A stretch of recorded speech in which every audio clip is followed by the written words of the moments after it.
welcome to this news conference on behalf of Viking Pools and Latham International, of course. But we're just glad you're here, and we'd like to introduce Matt Roloff from Little People, Big World. Matt?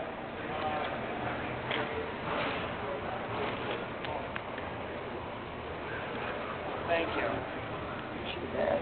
Thank you. Hi, everybody. It's a little loud. Can you guys hear me all right? Good. Well, hey, it's a pleasure to be here. And when Viking called and said they were having their big show, I just knew I had to be out here. As probably most of you know or may know, that we have a show, Little People, Big World, that basically it follows our family wherever we go. And I'll open it up for questions in a little bit, because usually people have questions, and feel free to be formulating what questions you might have.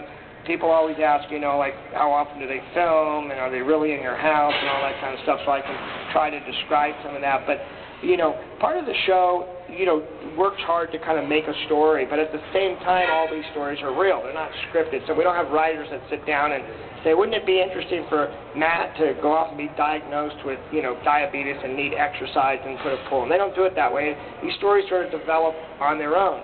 So I was going through some health issues about a year ago and having some trouble breathing. Every time I'd get up and walk, I'd realize I was kind of breathing heavy and panting, couldn't go very far. The doctor said, you really need to do some exercise.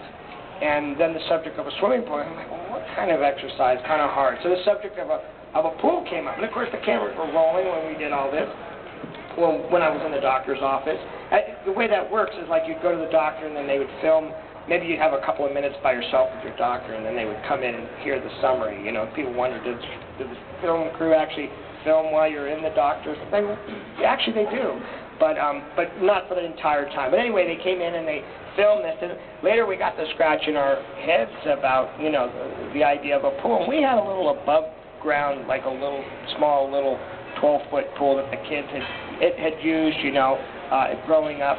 But we'd always talked about putting in a bigger pool. And so, of course, we had the resources with the production company to basically scour the planet for what is the best pool technology and what is the best pool out there. And, of course, Viking continued to come up to the top of the surface. So at one point, the producers and myself, we contacted Viking and started learning about these fiberglass pools. Well, do they come in the right shapes? Do they look, the free form? Are they big enough? Can we get them deep enough where you can jump in and swim? We started learning all the things that you all, I'm sure, know already about the fiberglass pools, and said this is absolutely the perfect thing to do. The most complicated thing about the whole project was we wanted to put the pool right outside the back door of the house, and that had a pretty good slope. And I didn't want to have to walk out the back door of the house and go down any steps. And we had about a 10-foot drop-off. And we found out that with these fiberglass pools, because of the way that they're constructed, we could actually do a fill dirt. So we actually filled it in, compacted it in a bunch of dirt, and we're able to put the pool right where we wanted it. So I think probably the most amazing thing about the whole swimming pool project was the speed in which it was implemented, and the speed and the ease in which it went in. As you probably know, the pool guys, and a lot of you I know participated in our project as well, but the pool guys flew out from West Virginia, Virginia Beach, excuse me, and came out there, and literally when they arrived, I take kind of a lot of pride in running big heavy equipment and digging things. How hard can it be to dig a swimming pool hole? And of course, Rick threw me under the bus when he got out there and saw that the hole was not quite dug right. I guess it was a little more technical than I had anticipated. But anyway, so the pool guys get out there, and they thought they were just going to, get the crane and lower this pool. And of course, they had some adjustments to do on the hole before they were able to put the pool in. Well, here's the hole. Let's see what we got. It's not very great on the bottom, but... You dig it, Matt? Yeah. Wow. Just opposed to what we usually do, it's really, really rough. What? It's really rough. So we may need to get that machine down in here and dig a ramp in. I want this right. They got the pool, got the crane, dropped the pool in, plumbed it up, and next thing you know, we were swimming in this unbelievable swimming pool.